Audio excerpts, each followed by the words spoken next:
Marami mga bagay kung bakit pinili kong mag-asawa sa edad na 23. Yes, 23 years old ako, nag-asawa na ako. And then, hindi ko siya pinagsisihan.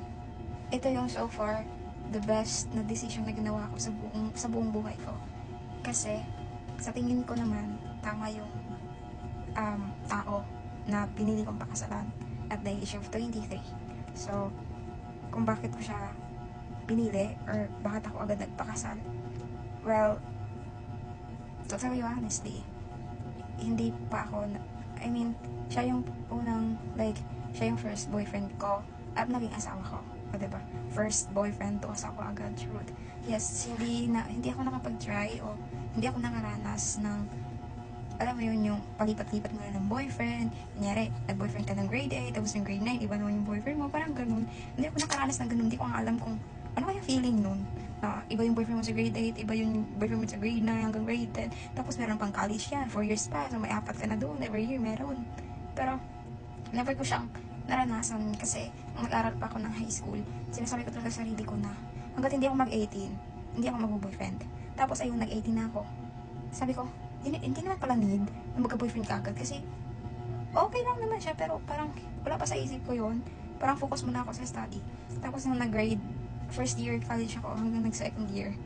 Tapos noon, tumigil ako sa pag-aaral. Pag third year, wala pa din. Kasi, parang, wala lang, nasanay na ako na mag-isa ako. Nasanay na ako na, pag hindi ka talaga nagpa-boyfriend, yung mga NBSB dyan, parang okay lang talaga mag-isa. Kasi masaya naman kami. Like, sumasama kami sa mga kaibigan namin. And, of course, kahit mag-isa lang kami, marami kami nagkagawa. Tsaka gusto ko din, ayoko kasi yung pinagbabawalan ako. Alam mo yun, yung kapag gumala ka sa ganito, ganyan, tapos kailangan mo pang magpaalam sa boyfriend, tapos kapag ayaw niya, di ka makakasama sa mga friends mo or sa mga barkada mo, parang ganun. So, gusto ko ng freedom, kaya hindi ko siya sinimulan.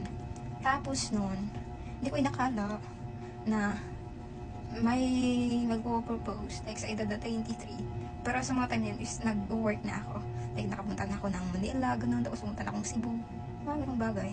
Tapos, ayun, nag-chat siya na, like, gusto daw niya akong pakasalan, gito, ganyan. Pero, syempre, marami pa din yung, before noon, meron pa, like, sobrang haba din ng conversation, like, 8 months conversation, parang ganun. So, bago niya ako, like, pinakasalan talaga. Which is, proud naman ako sa sarili ko. Kasi, alam mo yun, yung dati, sinasabi ko lang sa sarili ko na, dapat yung first boyfriend ko, yun na yung mapangasawa ko. Tsaka, pinagdasal ko din siya, na, Lord, sana, kung sino man yung una ko, siya na, huwag mo na akong ibigay sa iba, parang ganun.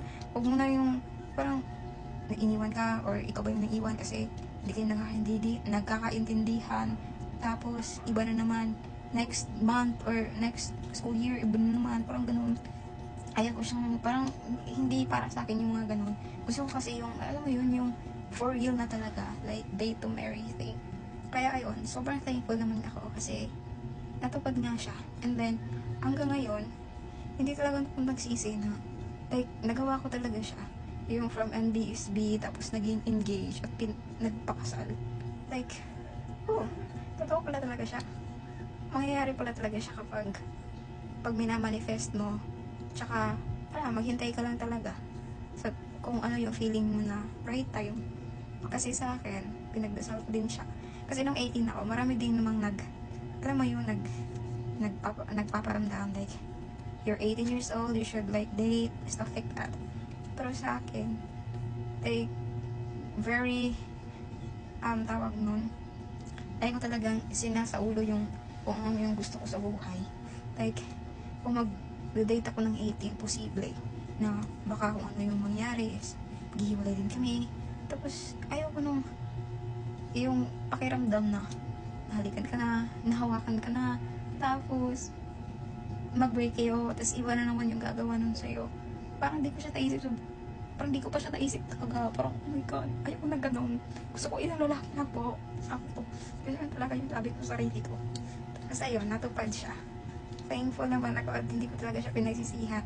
And, na-amaze lang ako sa nangyari sa buhay ko. Kasi, talagang nangyari talaga yung gusto ko. Nasabi ko, Lord, kung sino yung mauna, yun na yun. Na yung pakakasalan ko, wala nang iba, ayoko nang iba. Tapos, ayun, binigay siya ni Lord. Ang bait ng Lord, ni Lord sa akin.